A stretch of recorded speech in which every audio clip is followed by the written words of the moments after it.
Welcome to Barbell Conversations, the podcast designed for Barbadian males, young and old, who are striving to improve their self-image, find motivation in the gym, seek mentorship, and gain financial advice or guidance to become better men in society. How often have we heard the term Bajan men ain't no good? I think it's time we change that narrative.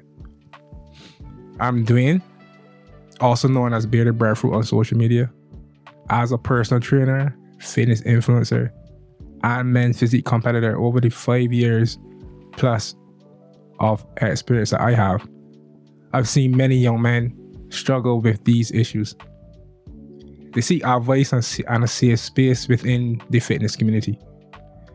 That's why I'm launching this podcast. Barbell Conversations will be a haven for young black men in Barbados and other men of color, addressing stigmas around fitness, mental health, and self-improvement. Together, we'll explore self-help strategies, self-image, and tools to become better men. If you're ready to join this journey, follow me on Instagram and Facebook at Bearded Breadfruit, and stay tuned for more episodes. Let's build a strong, more confident community together. So now that's all the way. Let me give you a little history about myself. So I am the founder of Redefining Fitness. I am an amateur men's physique athlete. I am a quote-unquote fitness influencer, even though I don't like the term per se. And I'm known as Bearded Breadfruit on IG. So this came about because I was made redundant in my job. Many people don't know. And after being made redundant, I really wasn't sure where to go in life per se. And I think a lot of people see me on social media, or they see my fitness journey, and they think maybe I was always into fitness, and that's not wholeheartedly true. So we're going to dive into that a little bit today. So I remember after being made redundant and not particularly having a place to stay of my own, I was renting at my aunt at the time, and I wasn't really able to pay rent with her. But she sat me down and we had a conversation, a really heart-to-heart conversation about what I wanted to do and where I wanted to be and what I needed out of life. And that was the first time I really had open and honest and authentic conversation with someone that carries so much weight, but still I didn't feel judged per se about the things that she said. And really, she didn't have to say anything because she just sat there and pretty much just took it all in.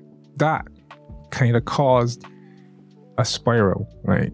A depressive spiral. I know this is not something that typically men would like to speak about, but just bear with me for a minute. That happened, I believe, in 2017. Anyways, in 2018, I just moved from where I was living with my mom and my dad and my brother, and we just started to branch off on our own, my mom, my brother, and I. And in 2018, I remember watching this YouTube video with a lady called Patty Dobrowski.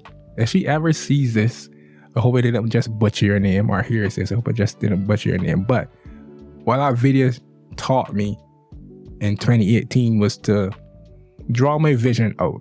And ideally, I looked at the video and I looked at the YouTube video that was coming across, and I thought, this is silly, because she started using all these pencils and crayons and tried to make this thing look so childlike. But it's usually in simplicity, I think, where we tend to find ourselves, and not trying to be the most complicated things, or try to do the most complicated things to find answers. And it's usually in simple moments that you can actually sit down and realize this is where you need to go. So in 2018, I drew my vision out, and on one end, I remember vividly, it was black and white and grayed out, because it kind of painted a picture of what life felt at the time. There was nowhere to go, there was no money, I was depressed, there was no job, and I just felt like I needed something else. And I remember she said to put these 3 things: see it, believe it, and act on it. And after she did that, I drew it out and I did this other side of the paper, which was all highlighted in yellow and bright and smiling. And, it just depicted what I wanted my future to look like. I didn't really believe it when I drew it, but I started to believe it a little bit more when I started to add more color. It's funny how colors and the shades and the tones can actually invoke some sort of good feeling. But yeah, I did that, and I decided the things I wanted to achieve from 2018 and onwards was to become a certified personal trainer, was to change the narrative around bodybuilding and to be a vegan bodybuilder, or a bodybuilder trying to assume a vegan lifestyle. I wanted a bachelor's degree because I've never really completed school or never left school to take my studies on to something else. And I needed to have a social media presence. At least that's what I thought. I needed people to see that this is something that I could do and put myself out there like I am now, and not be so scared and nervous. So what I did was, in 2019, it led me to my first couple of shows, and I did Mr. Bridgetown for the first time at the Steel Shed in Queen's Park Oval. And 2 weeks after that, I did my second show, ABC Into Gym competition. Now, for those that know me, that would have been 2 shows in 2 weeks. And the first show I placed 4th, and the second show I placed 2nd. So we're starting to build on this see it, believe it, act it type of lifestyle, or this new vision I had. But shortly after that, I did get a job, and I lost that. And I got another job, and I lost that too. And nationals brought along like a wave of depression right after that, because there's no stepping on the stage into doing something that you thought that you would love, gaining some sort of recognition, having jobs, especially in fitness industries. And right after that, you lost your jobs. So brought along some depression with that again. So I started to seek out more jobs, and I was turned away from those, quote unquote. They said I wasn't ready. And it hit hard because I felt like it was, but I wasn't. And that led to me feeling this insatiable urge, like I needed to prove myself to somebody. I needed to prove myself to the people that thought I wasn't ready. I needed to prove myself to the people that I had stuck in the back room. And maybe that was deep-seated and stuff way before, family and stuff like that. But I think as this podcast progresses, and I hope it does, we get to dive into stuff like that a little more. So I remember having a coach at the time, and his name is Narkside, or Corey. And I hope when you hear this and you see this, you don't be offended that I call you for your full name. Actually, that wasn't your full name, that was just the first name. But Narkside on social media. And we did boot camps and other training programs together. And just being in that space and the community that he created, I realized that this is something that I think I can continue, and it's something that I think I want to be a part of in my own way. And after losing jobs, I remember there was all these stacks of paper that I would use, and I would write all these stuff out, not just the vision, but things that I wanted and where I want to work and who I want to partner with and who I want to collab with. And even though they didn't necessarily came through, this particular time I wrote on the paper, and I'll forget that I needed to partner or buddy with Corey or Narkside. And just saying this whole section right now with just me giving him as many flowers as I can. But I did that. I remember on the see it, believe it, act on it, I couldn't find a name for whatever the IG presence I needed. And it was vegan fit or something fit with 246 and something to just signal or signify that I'm this fitness guy or fitness influencer that isn't eating meat. But everything just seemed so ordinary. And I'm not really good at being so creative. So I remember catching the bus with all my papers stacked up, walking over the hill to him, really nervous, but still excited. And I sat down and I had this conversation with him about where I wanted my fitness journey to go and what I wanted to be or what I wanted to portray on social media. And we started to brainstorm some ideas for this new IG presence. And I was very clear. I don't want 246 on my name, and I don't want Barbados on my name, nor BIM or fit or fitness. I just wanted something that people could just latch onto. And like without missing a beat, and our heads were down on our phones and everything, and he just held up and he was like, "What about Bearded Breadfruit?" And I'm like, "What the what?" And he's like, "Yeah, what about Bearded Breadfruit?" And I was like, "What is that?" Like, when people say that, what would they think? And he was like, "Exactly." I said, "It sounds so stupid and funny." And he's like, "Exactly." But it starts conversation. And I wasn't necessarily over my lower self-esteem at the point, but I definitely thought that if I did put it out, it would give me the path or start the path to like at least consider getting over the low self-esteem. So he was sit on it. But if you think about it, at the time I had a much longer and thicker beard. And he did say, "Well, you are bearded. Breadfruit, if you think about it, is indigenous to Barbados. And there's nothing fit in it. But if they click on your page and they click on your name and they look at you, they'll see that you are into fitness." Even though I was much scrawnier then and I had a smaller frame, for him, he saw like there is potential in whatever it is that you're trying to do and what you're saying. So if you just stick to it and use this name, maybe you'll be surprised at how far you go with it. So I sat with the name for a couple of days and didn't change it. But he did say to me, "I will know if you are serious about your journey if your name changes." I said, "Okay." So I think I changed the name after a few days or a week. And I remember the feedback from the Bearded Breadfruit IG name change was, "Is it because your head is big?"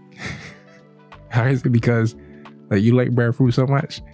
Or I've never seen a bearded breadfruit ever, and it just kept coming and coming, and it felt incessant at the time. I was like, you know what? Maybe he was wrong. But I never told him. But at some point I started to doubt it. Anyways, that continued. And in 2019, I got certified. Got my ISA certified personal trainer certification. And I started becoming a group and fitness trainer. All in the hopes to like better this brand, this breadfruit brand. And in 2020, I enrolled to UE. So going back to the see it, believe it, act on it, even though I wasn't necessarily like looking at all these things, I started like chip away at all these ideas and visions that I had for myself. And I founded Redefining Fitness, my training brand, in COVID.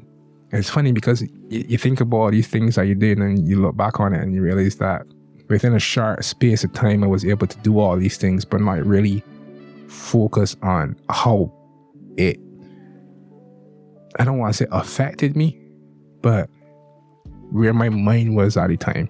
I just felt like I needed to prove myself all the time, constantly, but not stopping to acknowledge all the things that I've achieved or things that I did. So COVID happened and obviously we had a lockdown, and I figured, this is probably the end of fitness for me because there's nothing to do. You can't go outside, you can't meet people, I can't train anybody now. I really just got certified, so like, what can I do? And I remember I started like online training. Again, still not having a job. And when I did get a job doing the personal training and the group fitness at this particular gym, maybe I should just call it Gym Chameleon. I want to thank you for that. Then all of a sudden, there's nothing anymore, right? And after losing 2 jobs within a month of each other, you're thinking that maybe this is another job that you're going to lose. But that wasn't the case, and COVID ended. And 2020 quickly became 2021, and quickly after that, it became 2022. And I decided to step on the stage again, and this time, I've already went, I don't want to say viral, but this particular post got a lot of likes and shares in the lockdown period. And it's because I started training with a gas bottle. So if anybody knows me and they see this video or they hear this, then you know when the gas bottle came out, and you know there was a lot of fitness routines that I did with that, and for whatever reason it caught on and people liked it and they loved it. And now all of a sudden, like, there's this Bearded Breadfruit character. And then 2022 came, and I remember, to see it, act it, believe it, I wanted and I needed to have been a show, and I needed to prove that I was going to be vegan, and I needed to prove that I would be certified. And I got certified, and I was vegan, and I posted that I was, and I shared it, and everybody caught on and gave support in how they can and how they could. And 2022 was a year to win nationals again, because I came 5th, and I really thought that I needed to get over that hurdle. And I did win nationals. Not overall, but I did win my category, and that was a proud feeling. And that led to me representing Barbados at CAC and at Roger Boyce. And that is pretty much the history of Breadfruit and how that came about. So, and it did that because there was a feeling of like wanting to do more, the pursuing the bachelor's degree, the helping others, the trying to step out of the box in a sense to make myself known, or just to shed light on what I was doing and how I wanted to go about doing it.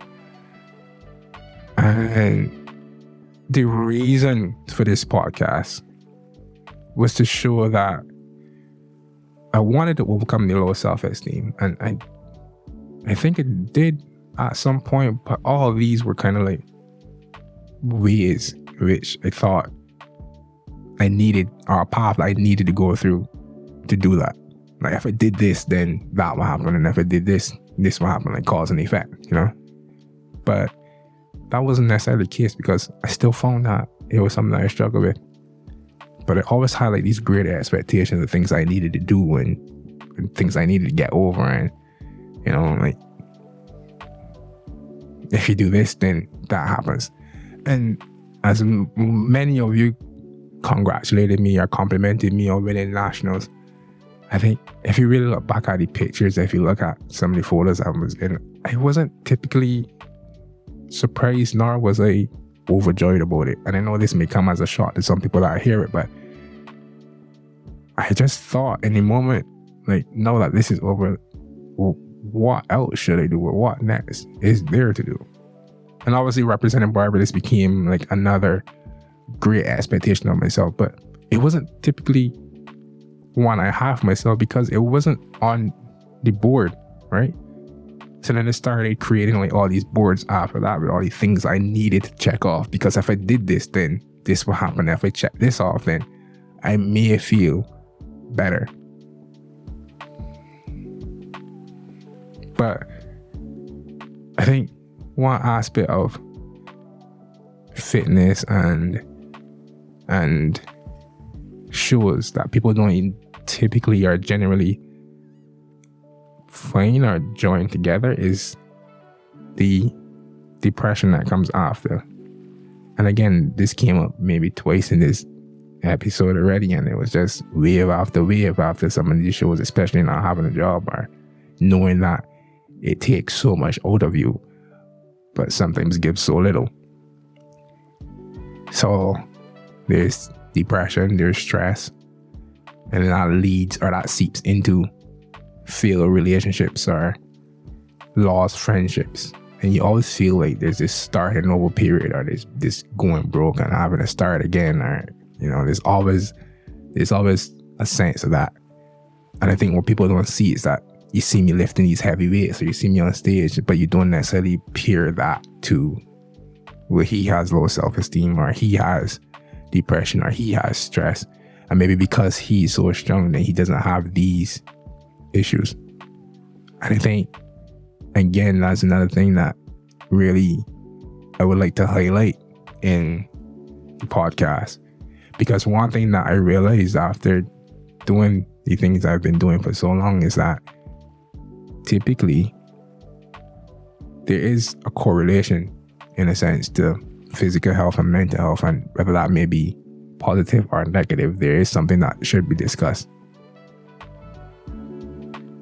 And because of that, there's also a stigma attached to it, because it's nothing that's normally talked about often. In COVID, I think a lot of us spent time together or alone with thoughts and ideas, and sometimes with other people that you typically wouldn't spend a lot of time with had it not been for lockdown.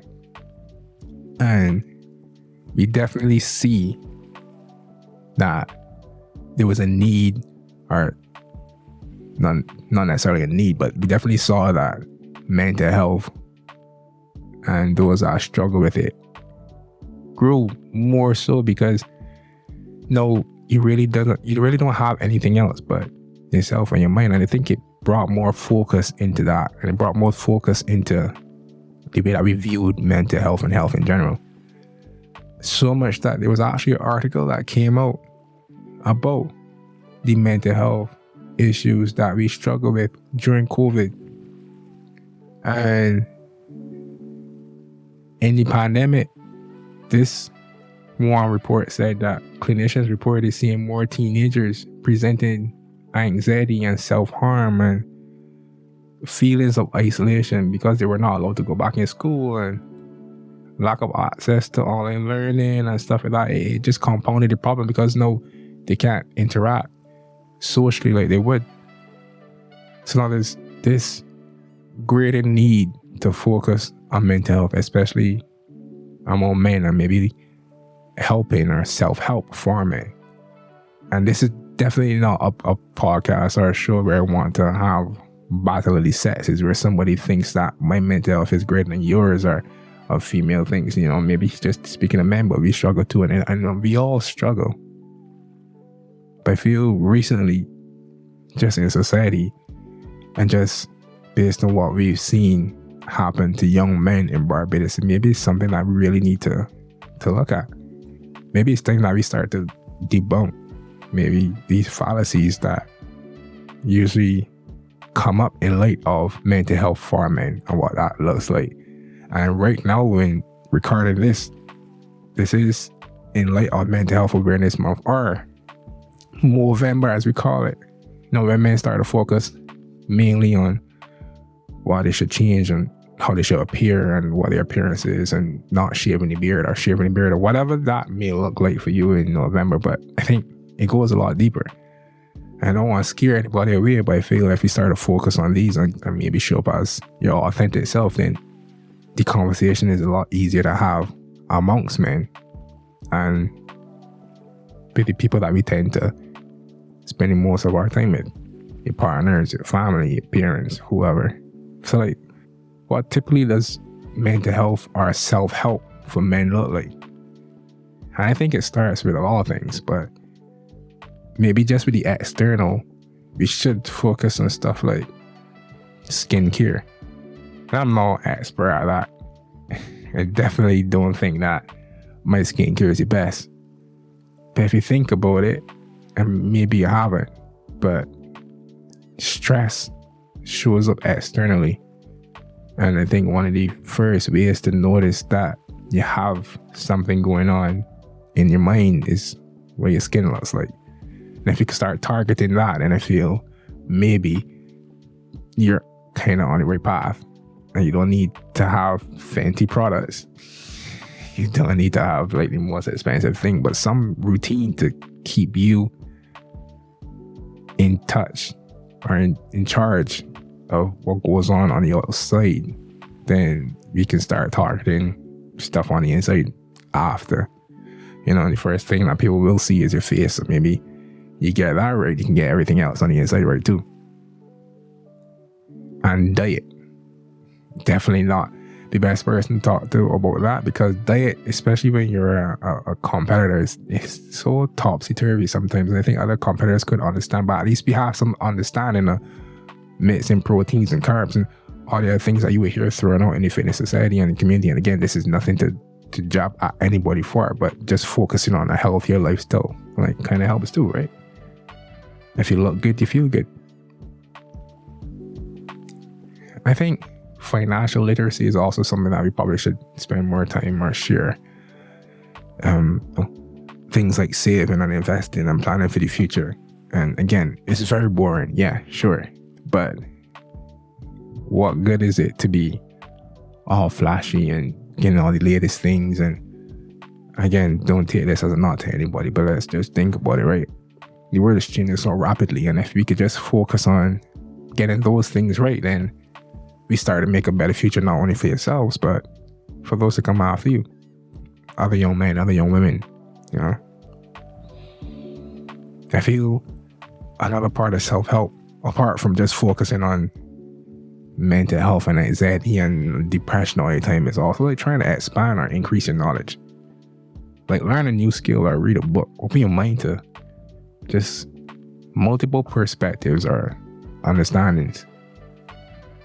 And of course, improving physical fitness. That's definitely something that I thought was the end all be all, but it definitely isn't. But there is proof and research that shows that with lifting or running or walking or swimming, whatever sport, you can do something to just keep you active. That helps. And we already spoke about nutrition when it comes to that, but then, just not focus on fad diets but focus on stuff that is important, Focus on healthy proteins and wherever you may find that, whether it's in beans or meat or grass, whatever. Just eat something that you think is better, or that is better.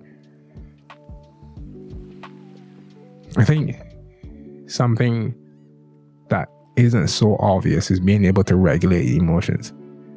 I have a girlfriend, and I don't think many of you know that she has a son, but I think I find examples every day in the stuff that he does.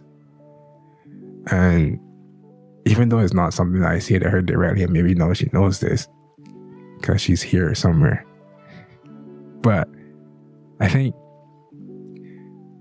being able to regulate your emotions really speaks to how you show up as a man. And I think I learned that even though you know it, you tend to learn it more because you see children act out. And in a society like this that we have today, we see so much, whatever the grammar term is for that right now, it's just not coming. We see so many men acting out.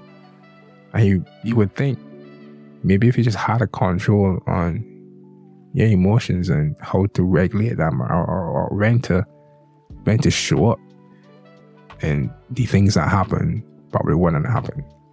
And if you give the example again of a child and you see how they react to certain behaviors, she's always telling me, it's because he can't regulate his emotions. But then you think about it and you see men of 20 and 30 and 40 doing these weird things. There was this article one time about this guy that he stole one car, and then they found him, and then it was going on in social media on WhatsApp, and he stole another car, and then he stole another car, and he stole how many cars are you going to steal and get catch for the same thing? And you may not see it, but just being so ready to act on impulse. Clearly, if he had the ability to regulate emotions, then that's something that he probably wouldn't do. And it goes for everything. I feel it goes for everything in life, So I think definitely that is one self-care or self-help aspect that we tend not to think about, because it's so ingrained in men or our society to believe that men don't have emotions because you think that emotions is just crying. But being able to know when to cry or when to be sad or when to be angry or how to act when you are in those emotions, I feel that's maybe the better path to take. And spirituality. Now, this is definitely not a religious podcast, and I think I said that already, but this definitely goes out to my aunt whenever she sees this or hears this. But this is not to promote Christianity or Islam or whatever you may believe. Whatever you believe, I think that's where you should stay. But you really need to be grounded in something. Believe something. Have faith in something. Because if you don't, then I think you're just falling by the wayside. You're just going all over the place. Definitely part of self-help for me. And I can only speak from my experiences, and hopefully we get more into that should this continue. Learning how to keep and maintain healthy relationships with both sexes, not just women. Because I find one thing that we struggle with as men is maintaining and sustaining relationships and friendships. And part of that could look like effective communication. And I struggle with that myself too. But if you go in any tertiary institution or you hear any person speaking about what communication is, there's always a sender and a receiver, and after that is always the message and the feedback and the interpreter or how that message is interpreted. But I don't think we always focus on after the interpretation. Like, how do you receive and perceive that interpretation? If somebody doesn't interpret something the way you meant it, then what happens after that? How do you respond to that? And then that starts to look like stronger or better decision making, and more productivity and better control in life, in your life. I think overall health just speaks all the way to self-help. But overall health encompasses all these things, in my view, in my opinion. And then all this talk about breaking generational barriers or curses or building generational wealth. I think you start these things, and this is like the blueprint to all that. You start focusing on these things intuitively, and this begins to be the blueprint for all that. Rather than just throwing like this catchphrase out there about breaking generational barriers with no help on how to do it. And then we wonder if it's evolving, and how do men navigate self-help in society today. We wonder about it, but we see it because it's constant cycles being perpetuated. You see unregulated emotions and the creation of broken homes. So there's this article by an old school friend of mine, and obviously he doesn't know this because we don't keep in contact, but I saw it on Barbados today. And good shout out to you, Shamar. But in this conversation, in this article, he quote, "Everybody is hustling, so therefore money takes priority. We need parents to understand that when they neglect their duties, we end up with things that we face in society today.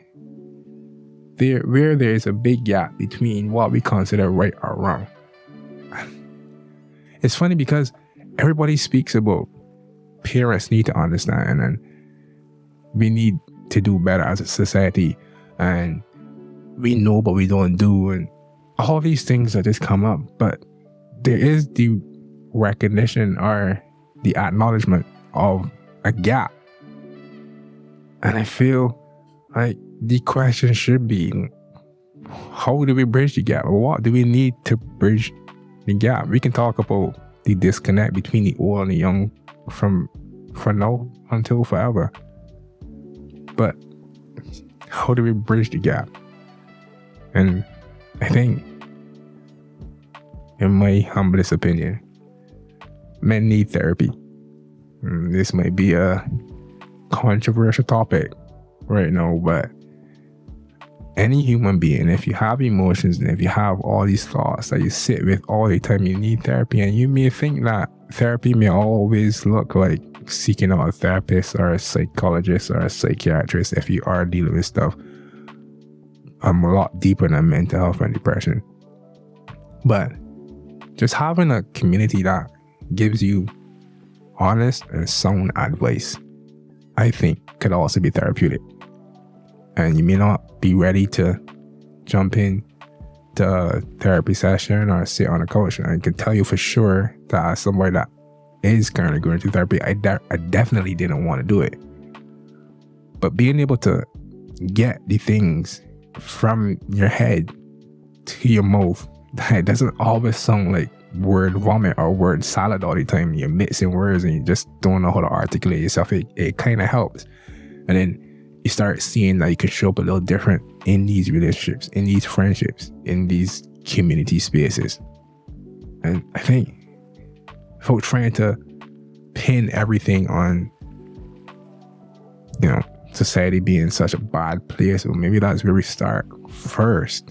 Have these spaces where you are free to talk and you are able to get these things off your chest without being criticized or feeling offended or offending anybody else. And you get those out, and then now we can have a proper discussion, a proper debate, like healthy debate.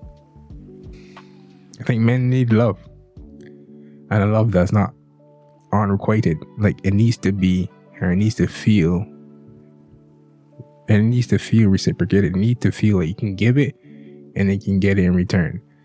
And again, this may seem mushy for some people, but if that's the case, then maybe this is not for you, or then maybe it is. Who knows? But if you feel like you're always alone sometimes, and most men do, because clearly we having these situations that they didn't. I think that's something that we should focus on too. Before getting men to do all these things and be strong and like this financial support or whatever you may see men and masculinity to look like, I think first we should focus on attending the mind and attending the heart. This is not a love podcast.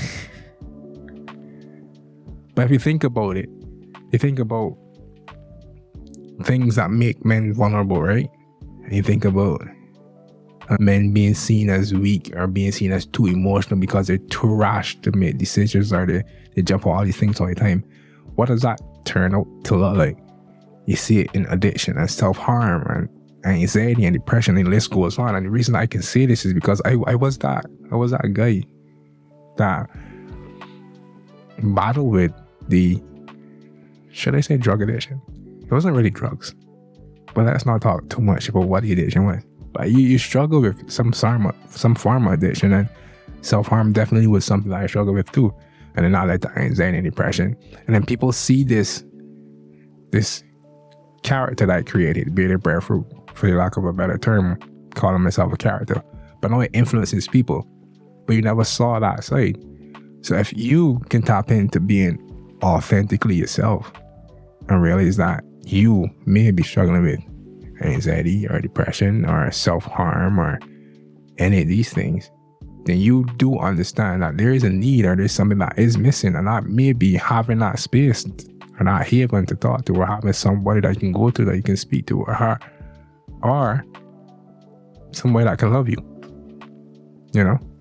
Slight eye in the camera right now, because I may be talking to somebody that doesn't think that is something that you need. And I remember it's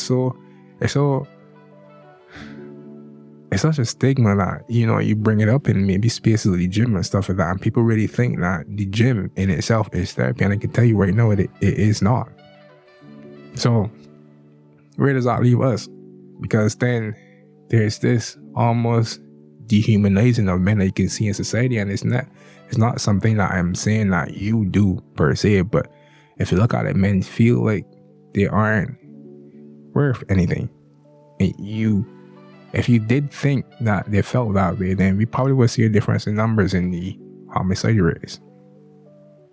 Like, there's this societal expectation of a man to have a plan, to provide, and that's not particularly wrong, right? But how do we get there? How do we do it? Because then you wait for that to be passed on, and then somebody knows something and they pass it on to you, and it's not particularly something that's conducive to society, but then at the end of the day, you can only be what you know, or you do what you know, right? But there's this shame that comes about it if you don't have. There's this shame that comes about if you're not enough. And then there's this shame that comes about if you don't show up as enough for the jobs and the partners that you spend most of your time with. And then there's this argument about alpha and beta, and like, we don't need to get into all that, but men with no authority and men with no guidance, they start to feel worthless. You see men growing up too early and they're becoming fathers too early, or they're becoming men of the households for lower incomes, and then that, again, like I said, it's just perpetuated in all of these cycles, and that one breeds another one and breeds another one, and then we have this community of men that really have no guidance. So what impact would this have on the mental and emotional side, or the mental and emotional health? We start people pleasing, and we start conforming, and we start becoming something that you are not. And I can say that because I felt that's exactly what I was doing in the history of becoming Bearded Breadfruit. You started to be something that you're not. You started to shut off sides that you thought that, maybe was fixed already, but it really wasn't. And boys become men very quickly and very early, and then that leads to drug use, and then that leads to violence. And I don't want to hit on that because I felt like I was in that space where I did rely on drugs to help me feel better, and I did rely on these things to feel better, but it didn't. Luckily for me, that didn't lead to violence, that didn't end my life. But at the end of the day, like, this is what we see constantly. And you see it because there's a growing trend of violence in young men. We had this, or when I'm recording this right now, between June and July, they said it was the bloodiest 2 months in a very long time. It was roughly 1 killing per week, and we saw it. Between January 1st and August 31st, 32 male homicides. And this is not a podcast to give you, the latest news, but these are the facts about young men. And as much as we don't speak about it, and as much as the articles say that suicide rates are low, it's highest among men. And what are the possible causes? How can we address it? Because it just leads to like shame and all these societal expectations of men. Again, like, it is so heavy. Like, I have friends that message me, oh my God, work is so much. Now if I don't do this and then don't do that, and then it's just constantly spiraling. And again, this is not to say you women, you ladies, that you don't have problems too, but this is a self-help podcast for men. So in closing, what's my takeaway? I think men are scared. Shit, I'm scared. And we get so used to being used, whether it may be by a partner or by friends or in society itself or by jobs, who knows? But in some form or some way, like, you feel like you're not meeting your potential and you feel used. And then we repeat the same cycles in relationships, in friendships, in the communities, and in jobs. You're scared to open up. You're scared to be vulnerable. You're scared to be authentic. And then you can't be yourself. So then you end up in these relationships where, again, it's a mixture. It's a word vomit. You don't know how to get it out. You're not regulating emotions, and then you don't know how to show up for these people. You don't know how to show up for your family or your partners, and then that seeps into another relationship and another relationship. And eventually, somebody gets pregnant, and then you pour that into the child, and it seeps in that relationship, and it keeps going. And I think we're scared of not having or not being appreciated. So this is me saying to you, men, and if you want this podcast to continue, like, get your shit together. And it's not just financially, and it's not just, it's all these things that we can try to hit at one by one, and it takes time, I know, but I think in the long run is a lot better. So listen, I'm not here to impose change on anyone, male or female. I truly believe that if you want change, you will. My goal is simple. I just want to shift perspectives and teach those who are ready to break free from these cycles that keep us stuck. This podcast isn't about battling these sexes, like I said already, or giving you all the answers, because God knows I don't have them. I don't think anyone does, but what we can't do is keep ignoring these signs around us. Mental health and fitness are often treated as separate entities, but they are so closely linked. And research shows that exercise have the potential to have a positive impact on your mental health, but conversely so, because mental health illness can also have a negative effect on your physical health. And I felt like that. I've always been driven to bridge the gap between physical health and mental health, and I believe that this is the path to make it happen. My hope is that we'll learn and grow together, because real growth happens when we address the whole person. That was the reason for me creating Redefining Fitness. We address the physical, the spiritual, and the emotional aspect of yourself as a man. So if you or any men you know are struggling, share this with them. And if you think this isn't for you, then maybe it's not. But then again, maybe it is. So stay tuned for what's to come next. And I hope you guys enjoyed this first pilot. Breadfruit season. I'm out.